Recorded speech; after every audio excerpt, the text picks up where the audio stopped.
Yo, what is up guys? I just want to start out this video by giving another shout out to the Amino Hardwood NBA app. This is literally the best app you will ever find if you are an NBA fan, and I mean that with 100% of everything that I am, alright? Other NBA YouTubers like Dom2K, B-Souls, NBA Insider, we all use the app. It's basically social media just for basketball. I mean, Twitter, Facebook, anything basketball is on this app, and it's great. You can follow other people, you have a news feed. There's just so much great stuff on this app. It's a pretty brand new app, and it's growing actually extremely fast, so I suggest you guys check it out. I am also doing a Q&A on there. I will be doing a Q&A on this channel in which you guys submit your questions on that app, so definitely download it if you want to ask me any questions for the Q&A. They'll be going up on this channel, I believe, Saturday. Download links for both iOS and Android will be in the description box down below.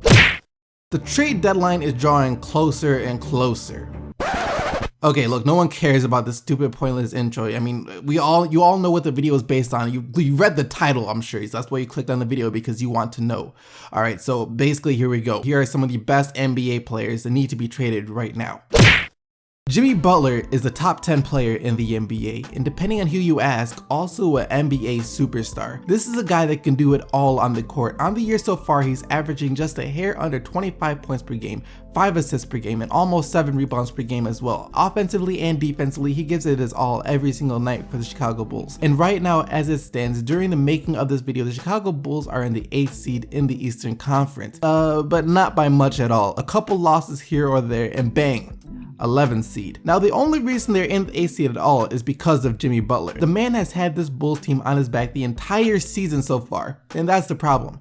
The team surrounding Jimmy Butler isn't that great at all. I mean, you have a couple of big names like Dwayne Wade and Rajon Rondo, but Wade is a player that's been out of his prime for a few seasons now, and Rondo seems to be a relic of what the NBA used to be at this point in his career. And other than that, what do you have? Nikola Mirotic, Taj Gibson, Robin Lopez, just not much talent around Jimmy Butler at all. You take Jimmy Butler off the Chicago Bulls team and they'd be a bottom feeder in the Eastern Conference, which ironically is better than what they are right now.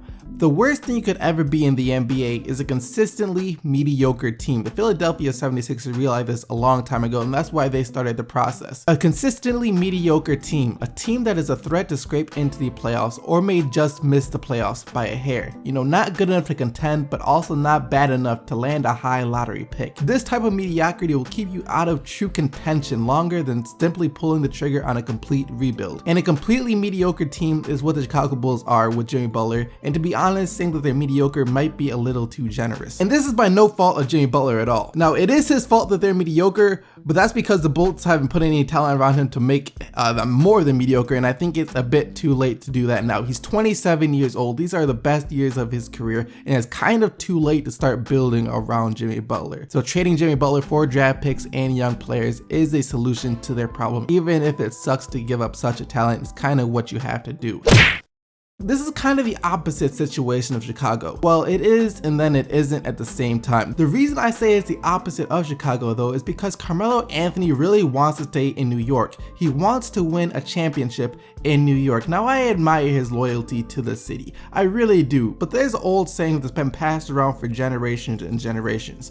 And it goes a little bit like this. Carmelo, you ain't winning nothing in New York. It's time to move on for the both of you. I don't know what you're thinking saying that you want to win a championship in New York. Just tell me, what is your master plan that not a single other person on this earth knows about that makes you think it's possible for you to lead this New York Knicks team to a championship? Pack your bags, waive your no trade clause, and get out of New York as fast as you possibly can. It's for your own good and for the good of the franchise as well. I really like Eric Bledsoe. Like, if you were to take LeBron James' physical build and cram it into the frame of a point guard, I think this is what you will wind up with, Eric Bledsoe. He just went out for a career high 40 points against the Toronto Raptors and also had 13 assists on the night. The first Suns player since Steve Nash to record at least 40 points and 10 assists, if I'm not mistaken. Back when Eric Bledsoe was backing up Chris Paul for the Clippers, he was seen as a guy that if he had his own team, he could possibly turn into a star. He did eventually get his own team, of course, with the Phoenix Suns, but unfortunately he has just not been able to stay healthy, which has caused him to be a bit forgotten about. He has been healthy so far this season and is having a really good season as well. He's averaging around 21 points, 5 rebounds, and 6 assists per game. Extremely solid all-around stats, and in my opinion, he's one of the most overlooked players in the NBA. The thing is though that the Phoenix Suns are still in the rebuilding process. The face of their franchise, of course, is the sweet shooting Devin Booker. who is only 20 years old. Bledsoe is 27. By the time Booker is in his prime and the Phoenix Suns are ready to compete, Bledsoe will be around 33 years old, and of course he won't be nearly the same player that he is today. On top of that, the Suns could very well land a top 5 pick in this year's draft, a draft where it seems the top prospects are all point guards, which is a position Eric Bledsoe plays. I think you get what I'm saying here. On the side note, speaking of this year's draft, I would love to see a backcourt of Lonzo Ball and Devin Booker. I mean, you talking about Splash Brothers 2.0, anyone?